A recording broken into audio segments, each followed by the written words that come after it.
शराब घोटाले में एक बड़ा लूट करने के लिए सीधे राजनीतिक पार्टी ही आरोपित हो गई है। सीधे सीधे आम आदमी पार्टी जांच एजेंसी के रिपोर्ट के चार्जशीट में वही आरोपित हुई है कि इस लूट की बेनिफिशियरी ये पार्टी है और उस पार्टी का नाम आम आदमी पार्टी है। कि अभी तक तो हम लोग देखा करते थे कि किसी आरोप में, किसी घोटाले में, किसी बड़े स्कैंडल में व्यक्ति फंसा करते थे, व्यक्तियों का समूह फंसा करता था। लेकिन आज दिल्ली में एक नया इतिहास बना है, जहां शराब घोटाले में दिल्ली की जनता की, झुग्गी झोपड़ी में रहने वालों की, अनऑथराइज कॉलोनियों में रहने वालों की, रेहड़ी पटरी जैसे कार्य करने वाले लोगों की सुविधा के लिए जो पैसे खर्च होने थे, उस सरकारी खजाने के पैसे को शराब घोटाले में एक बड़ा लूट करने के लिए सीधे राजनीतिक पार्टी ही आरोपित हो गई है। सीधे सीधे आम आदमी पार्टी वही जांच एजेंसी के रिपोर्ट के चार्जशीट में 38 नंबर पे आम आदमी पार्टी, एक राजनीतिक पार्टी, वही आरोपित हुई है। वही चार्जशीट में इस आरोप के साथ आई है कि इस लूट की बेनिफिशियरी ये पार्टी है और उस पार्टी का नाम आम आदमी पार्टी। अरविंद केजरीवाल जी, उनके खिलाफ जितने साक्ष्य थे, जांच चल रही थी, जिसके तहत वो गिरफ्तार भी हैं। उस अरविंद केजरीवाल ने, जिन्होंने बार बार जीवन में कहा है कि हमारे ऊपर अगर कोई छोटा सा आरोप भी लगा तो हम इस्तीफा दे देंगे। जब केस चल रहा था, जांच एजेंसियां काम कर रही थी, जगह जगह से साक्ष्य आ रहे थे, गवाह अपनी बात कर रहे थे, तब तो खैर उन्होंने नहीं दिया इस्तीफा। लेकिन आज जब वो स्वयं ईडी की चार्जशीट में दिल्ली के शराब घोटाले में 37 नंबर के आरोपी बन गए हैं, अब दिल्ली इस आशा से देख रही है कि शायद उनकी नैतिकता जागे और वो इस्तीफा दें। लेकिन जिस राजनीतिक पार्टी को ही आरोपित कर दिया गया हो किसी ऐसे शराब घोटाले में, वो पार्टी क्या करे? नैतिकता उस पार्टी के लिए आज क्या बनती है? ये सबसे बड़ा सवाल है।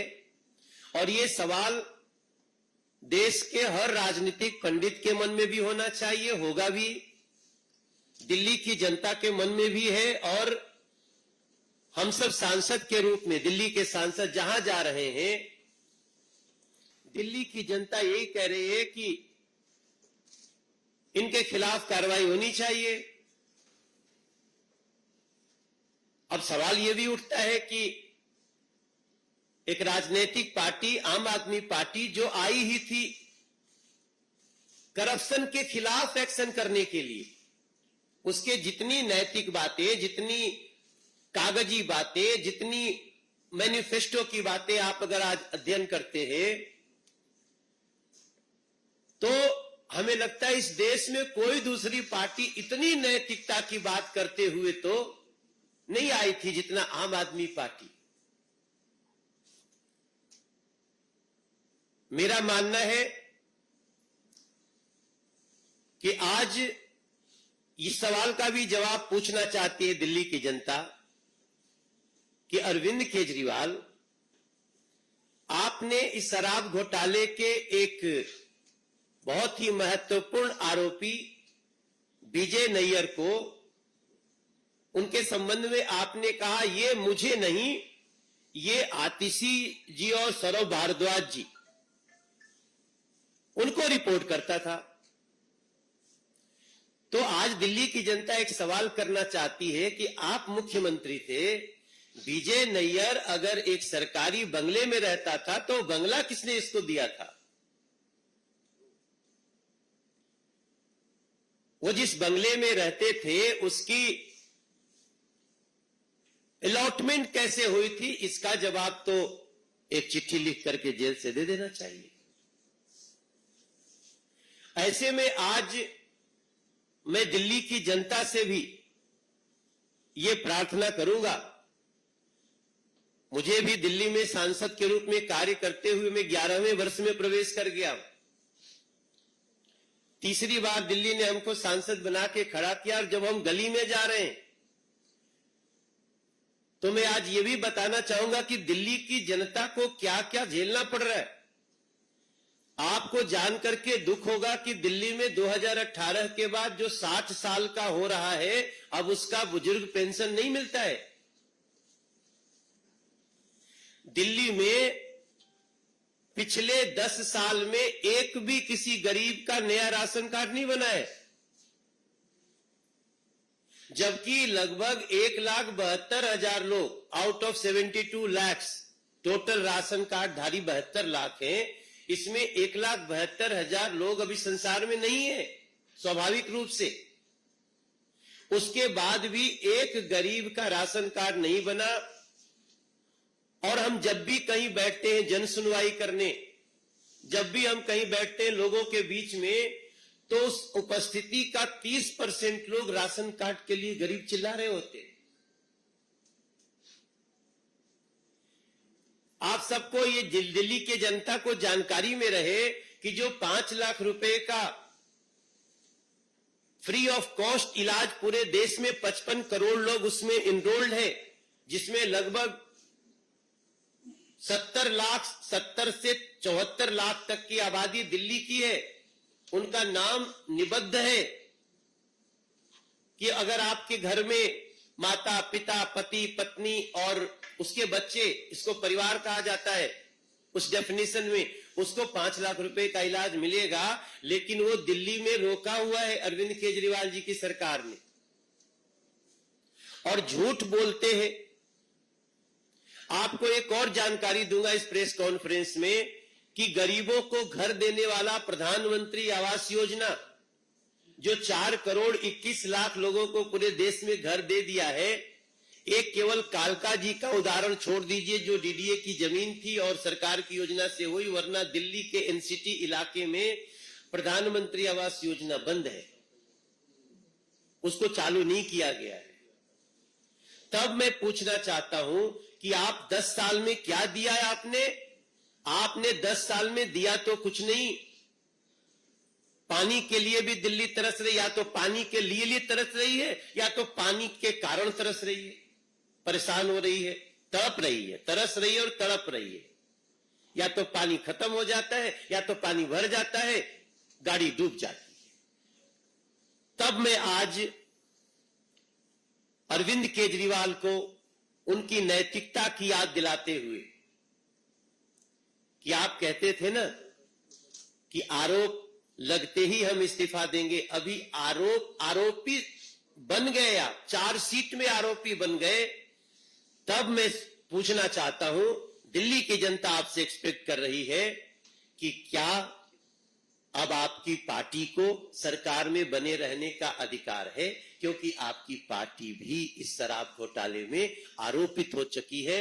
38 नंबर पे इन सवालों के साथ दिल्ली की जनता तो इसका निर्णय आपको करेगी, समय आने पर देखेगी।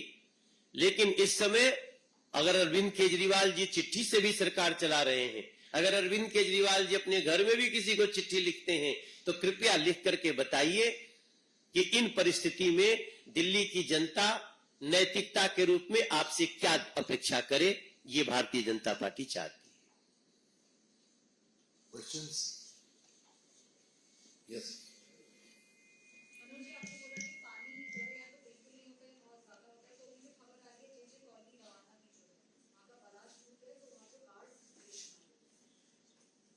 मुनेक नहर आती है जिससे पानी दिया जाता है,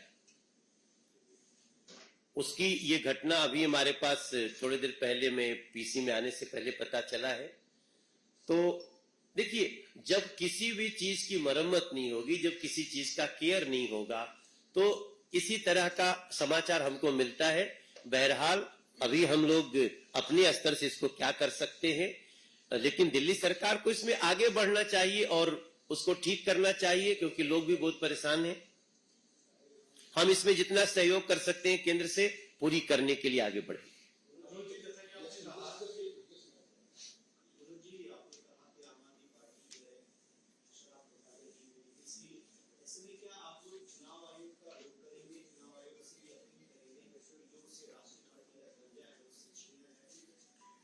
देखिए, हमारे देश में संवैधानिक व्यवस्था है, हमें संविधान पे विश्वास है। चुनाव आयोग ऐसे मामले में जो संज्ञान लेना होता है जरूर लेंगे, ऐसा मेरा विश्वास।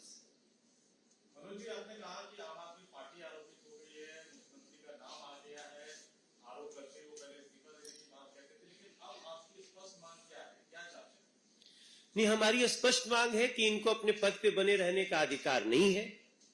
इनको अपने पद से मुख्यमंत्री को भी इस्तीफा देना चाहिए, और आम आदमी पार्टी ही आरोपित हुई है, इसमें क्या होना चाहिए उनसे हम चिट्ठी के मार्फत जानना चाहिए।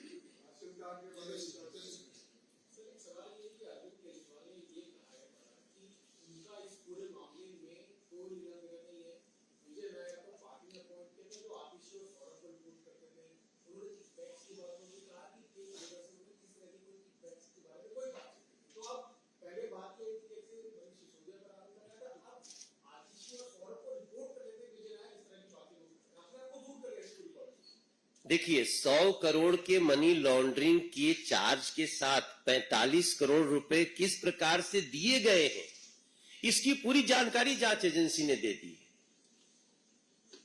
कौन से व्यक्ति ने पैसा पहुंचाया, कितना 25 करोड़ कब गया, विनोद चौहान ने 25 करोड़ रुपए दिल्ली से गोवा कैसे भेजा और बेनापल्ली ने कैसे रिसीव किया, ये सारी जानकारी अब आपके सामने है। मतलब जांच एजेंसी ने दे दिया है कोर्ट के समक्ष। तो इसके बाद भी हम तो पूछ रहे हैं कि क्या विजय नैयर को जो घर मिला, क्या उसकी भी जानकारी अरविंद केजरीवाल जी को नहीं थी? किस हैसियत से घर मिला, कैसे घर मिला, क्यों इतने बड़े पौधे पे मिला? बड़े बड़े सीनियर विधायकों को ऐसा घर नहीं मिलता जैसा विजय नैयर को मिला। तो मुझे लगता है कि कोशिश तो हर अपराधी करता है बचने की, मगर कोई गुंजाइश है नहीं। He should resign.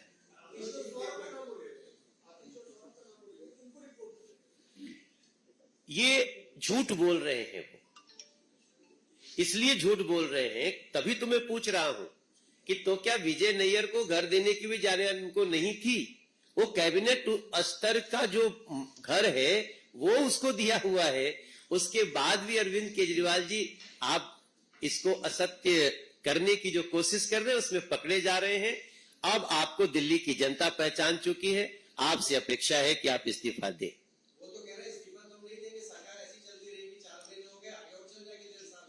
दिल्ली की जनता देख रही है, यही तो बात है कि दिल्ली की जनता देख रही है। हाँ,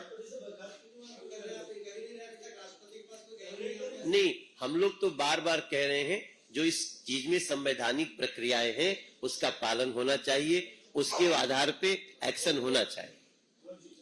Just a minute. We have 2 more questions, so let's go with you first. Now.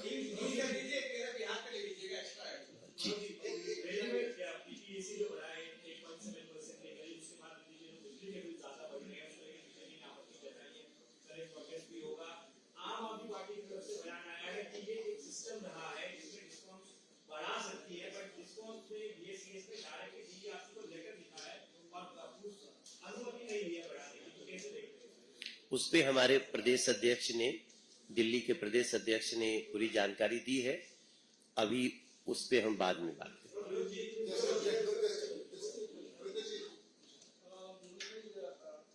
Arvind Kejriwal की पार्टी इंडिया अलायंस में है, उसी अलायंस के पार्टनर है उमर अब्दुल्ला।